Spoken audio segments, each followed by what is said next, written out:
Hello बच्चों, मेरा नाम है विशाल।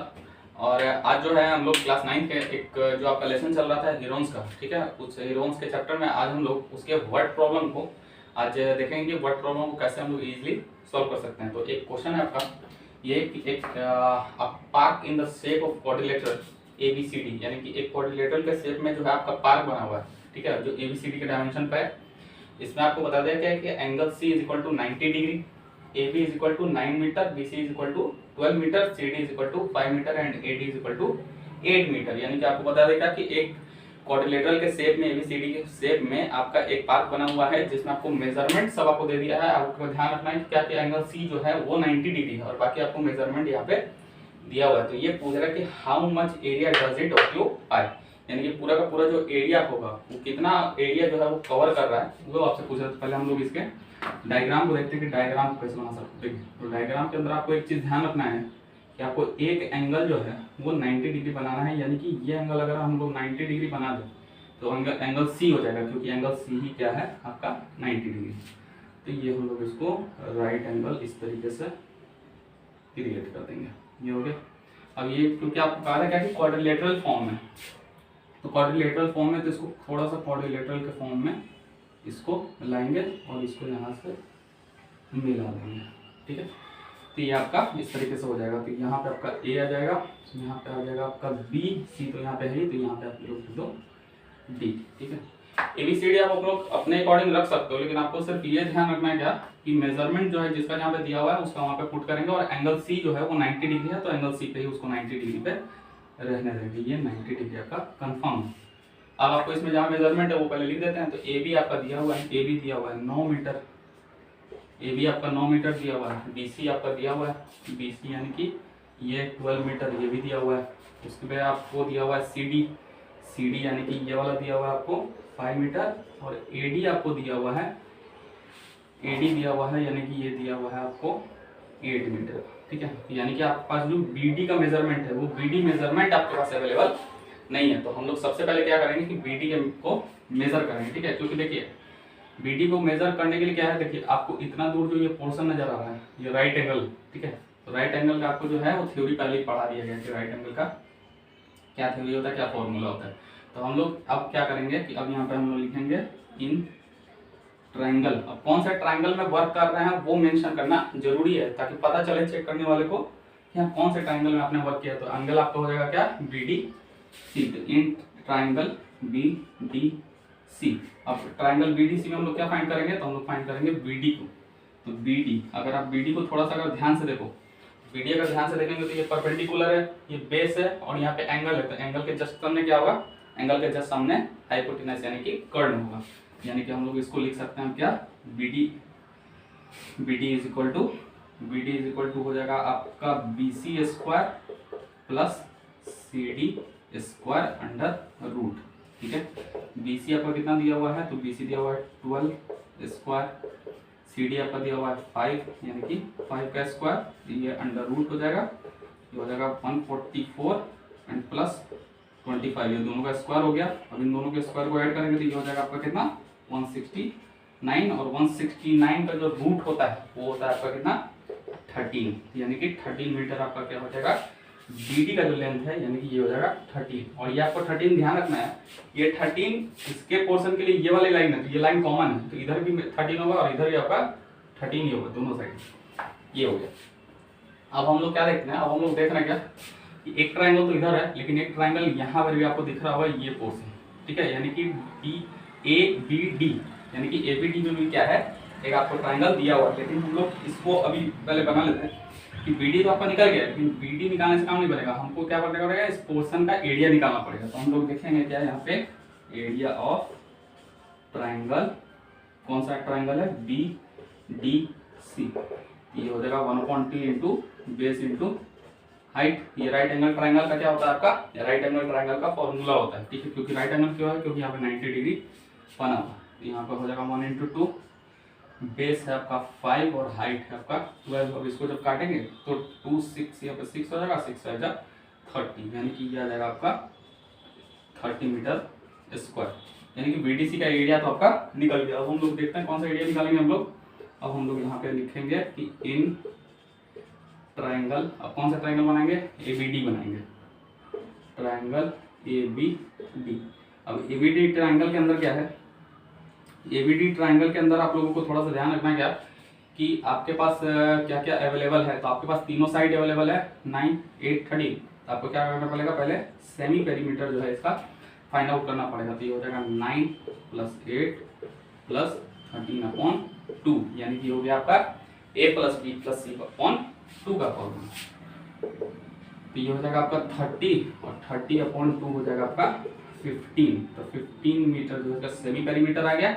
सेमी पेरीमीटर निकालने के बाद इसका क्या करेंगे, हम लोग एरिया निकालेंगे।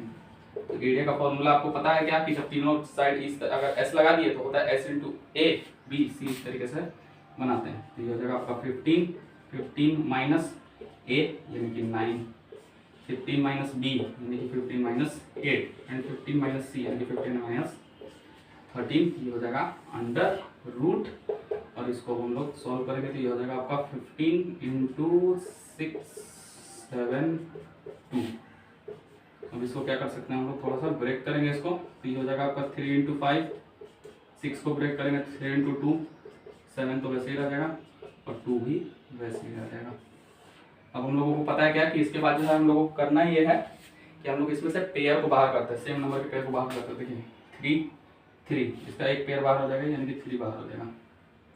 उसके बाद यहाँ पे 2, यहाँ पे 2 यानी कि × 2 भी बाहर हो जाएगा। तो आपका अंदर क्या हो जाएगा 5 × 7 यानी कि 35, यानी कि आपका जो है इसमें टोटल एरिया हम लोग लिख सकते हैं √6 × 35। अब 35 का क्या करना पड़ेगा आपको, 35 का यहाँ पर रूट फाइंड आउट करना पड़ेगा। तो इसको जब आप लोग रूट फाइंड आउट करोगे तो ये लगभग रूट फाइंड करके इसको 6 से क्या करेंगे, मल्टीप्लाई कर दूंगा। मल्टीप्लाई करने के बाद जो है ये लगभग आपका 36 मीटर स्क्वायर अप्रॉक्स आएगा। ये भी ध्यान रखना है आपको। तो यहाँ पर आपका दोनों ट्रायंगल का जो है वो एरिया आ चुका है, ABD का भी एरिया आ गया और यहाँ पर आपका BDC का एरिया भी आ गया। आपसे क्वेश्चन में पूछा था कि how much area does it occupy, यानी कि पूरा का पूरा जो क्वाड्रिलेटरल ये कितना एरिया घेर रहा है, कितना एरिया कवर कर रहा है। ठीक है, तो आपके पास दोनों का एरिया निकल के आ गया 30 मीटर स्क्वायर और 36 मीटर स्क्वायर। अब हम लोग क्या कर सकते हैं कि दोनों के एरिया को क्या करेंगे, सम कर देंगे। तो सम कर देंगे तो टोटल एरिया जो है आपको मालूम चल जाएगा। यहाँ पे है, अब हम लोग लिख सकते हैं इसको रेस करके। यहाँ पे लिख देंगे क्या,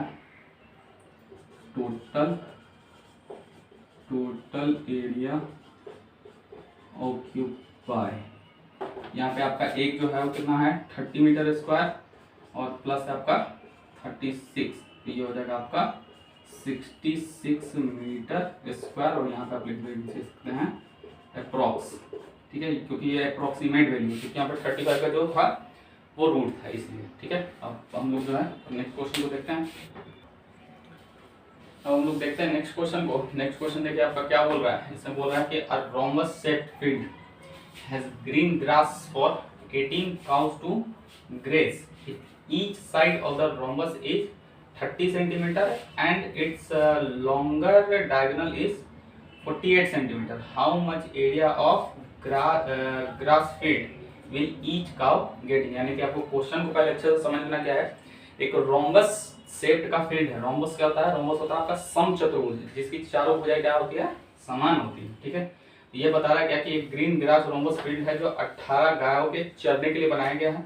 उसमें आपको बता देगा कि रोम्बस का हर एक साइड जो है वो 30 सेंटीमीटर, क्योंकि आपको पता है कि समचतुर्भुज यानी कि समान भुजा वाली। ठीक है, तो सारा भुजा क्या होगा 30 सेंटीमीटर का ही होगा, क्योंकि एक साइड आपका 30 सेंटीमीटर है। उसके बाद आपको बता देगा कि लॉन्गर डायगोनल जो होगा वो आपका 48 सेंटीमीटर का होगा, यानी कि सबसे लंबा जो है डायगोनल 48 सेंटीमीटर का होगा। था क्वेश्चन में आपसे पूछा गया है कि एक गाय के चरने के लिए कितना एरिया जो है वो उसको चाहिए। तो आपको गाय आपको पता दिया कितना गाय है, इसमें 18 गाय है। तो पहले इसके डायग्राम को ड्रॉ कर लेते हैं। तो डायग्राम जो है वो कुछ इस तरीके का आपका हो जाएगा।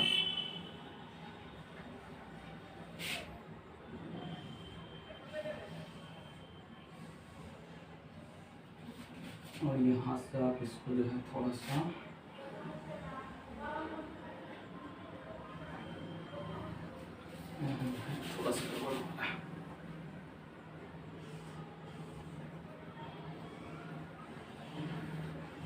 इस तरीके से इसको डायग्राम को हम लोग ड्रॉ कर लेते हैं। ये A B C एंड जी। अब आपको बता दिया क्या कि ये जो है शेप जो है वो रोम्बस का हर साइड जो है वो 30 सेंटीमीटर, यानी हर साइड जो होगा वो 30 सेंटीमीटर ही होगा, यानी कि हर साइड क्या हो जाएगा आपका 30 सेंटीमीटर, 30 सेंटीमीटर। और आपको बता दिया था क्या कि लॉन्गर डायगोनल, यानी कि आपका कोई सा भी लॉन्गर डायगोनल इसमें बताया ना कि नाम, तो ये आप मान लो समझ लो कि AC जो है आपका, ठीक है, AC जो आपका साइड होगा वो कितना हो जाएगा आपका लॉन्गर डायगोनल जो है ये हो जाएगा आपका 48 सेंटीमीटर का। देखिए आप लोग को ये भी ध्यान रखना है कि रोम्बस है, तो रोम्बस जो होता है वो स्क्वायर शेप का होता है, ठीक है। तो आपका एक एंगल जो होगा उसमें वो 90 डिग्री का होगा, ये तो कंफर्म है, ठीक है।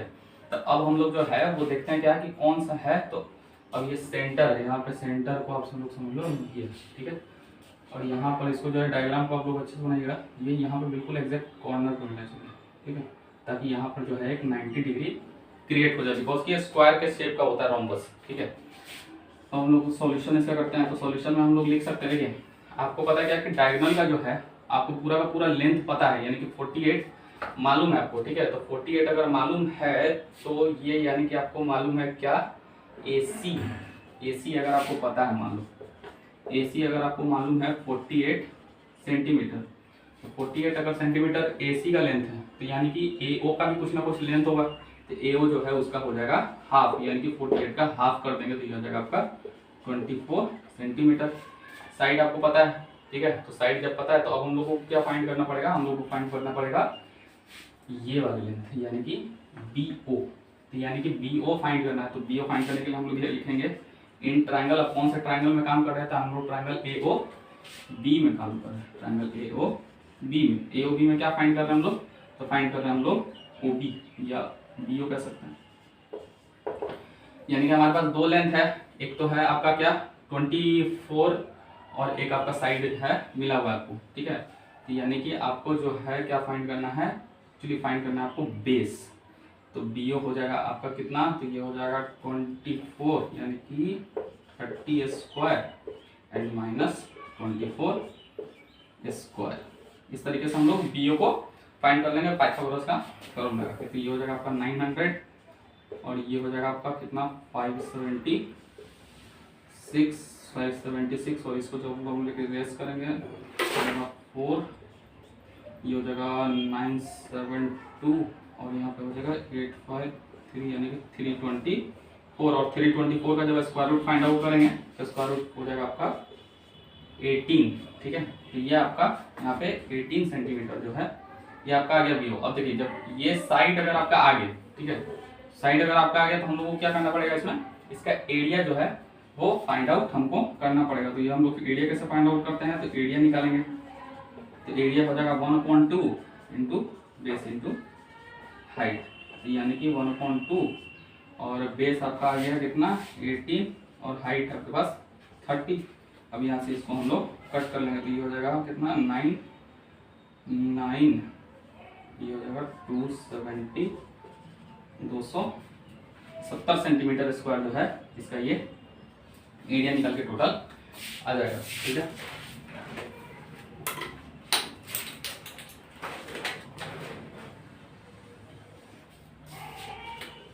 ठीक है 270 सेंटीमीटर का जो है वो एरिया निकल के आ सकता है। लेकिन देखिए एरिया का एक्चुअली अब एरिया निकालने से पहले हम लोग एक बात को समझ लेते हैं कि BO ये है, ठीक है। तो क्योंकि हम लोगों को पता है कि डायगोनल जो होता है, डायगोनल वो बीच में बिल्कुल सेंटर से क्रॉस करते हुए जाता है, तो इक्वल पार्ट में इसको डिस्ट्रीब्यूट, अगर आप डायग्राम बनाइएगा तो इक्वल पार्ट्स में यानी कि एकदम सेंटर से इसको जो है कट करके लाएंगे तो इक्वल पार्ट में कटेगा, यानी कि ये पार्ट जितना इक्वल होगा उतना ही होगा ये, क्योंकि 48 ये था इसका हाफ किया था तो 24 हो गया था। इस तरीके से अगर हम लोग देखेंगे तो ये वाला अगर लेंथ निकालने के लिए जाए, ठीक है, तो ये वाला लेंथ निकालने के लिए जाए अगर OD को निकाले तो OD जो है, तो OD यानी कि हम लोग क्या निकाल सकते हैं, इसका सेकंड डायगोनल निकाल सकते हैं, सेकंड डायगोनल।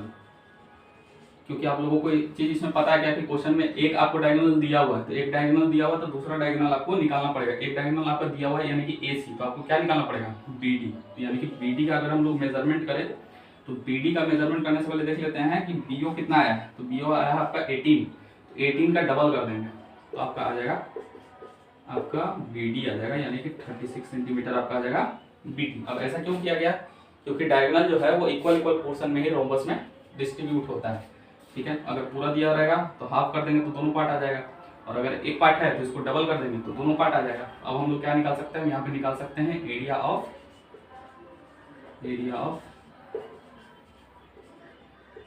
रोम्बस। ठीक है, एरिया ऑफ रोम्बस का फॉर्मूला होता है 1/2 इंटू डायगोनल 1 इंटू डायगोनल 2। एक डायगोनल आपके पास पहले से था, क्वेश्चन में दिया हुआ था आपका डायगोनल 48, 1/2 इंटू 48, और दूसरा डायगोनल हमारा निकल के आया है 36। अब इसको हम लोग यहाँ से कट कर सकते हैं तो ये हो जाएगा 24 और 24, और इसको जो है हम मल्टीप्लाई कर देंगे तो हो जाएगा 6 4 24, 12 और 12 24 और 2 26, 8, यानी कि 864 सेंटीमीटर स्क्वायर जो है ये आपका निकल के आ गया। क्या ये आपका निकल के आ गया, मतलब ये पूरा रोम्बस जो, इस पूरे रोम्बस आप लोग ये वाला एरिया तो छोड़िए, ये वाला एरिया निकालने का कोई फायदा नहीं है, इसको नहीं। ठीक है, तो यानी कि ये पूरा रोम्बस का एरिया निकल के आ गया। लेकिन क्वेश्चन में आपसे पूरे एरिया का रोम्बस पूछा नहीं था, क्वेश्चन में आपसे पूछा है क्या कि एक गाय के चरने के लिए कितना एरिया जो है वो रिक्वायरमेंट है। ठीक है, तो रिक्वायरमेंट के लिए इसको थोड़ा सा इरेज कर देते हैं। अब यहाँ पर क्वेश्चन का जो है एक लास्ट स्टेटमेंट हम लोग यहाँ पे लिखेंगे क्या, area require for area for 1 का। ठीक है, एरिया ऑफ 1 का, तो टोटल एरिया आपका कितना है, तो टोटल एरिया आपको पता है 864 है, और एक का निकालना है तो गाय का संख्या आपको दिया हुआ था, यानी कि 18 का उसका दिया हुआ था, तो 18 से इसको डिवाइड कर देंगे। 48 सेंटीमीटर स्क्वायर जो है वो आपका आंसर हो जाएगा। यानी कि आपसे क्वेश्चन में पूछा था कि एक गाय के चढ़ने के लिए कितना एरिया रिक्वायर होगा, तो 48 सेंटीमीटर जो है 48 सेंटीमीटर स्क्वायर जो है आपका एक गाय के चढ़ने के लिए एरिया रिक्वायरमेंट होगा। इस तरीके से आप इसके क्वेश्चन को हीरोन्स के फॉर्मूलाज को अप्लाई करके, है ना, और क्वेश्चन को इजीली सॉल्व कर सकते हैं। तब तक के लिए थैंक यू।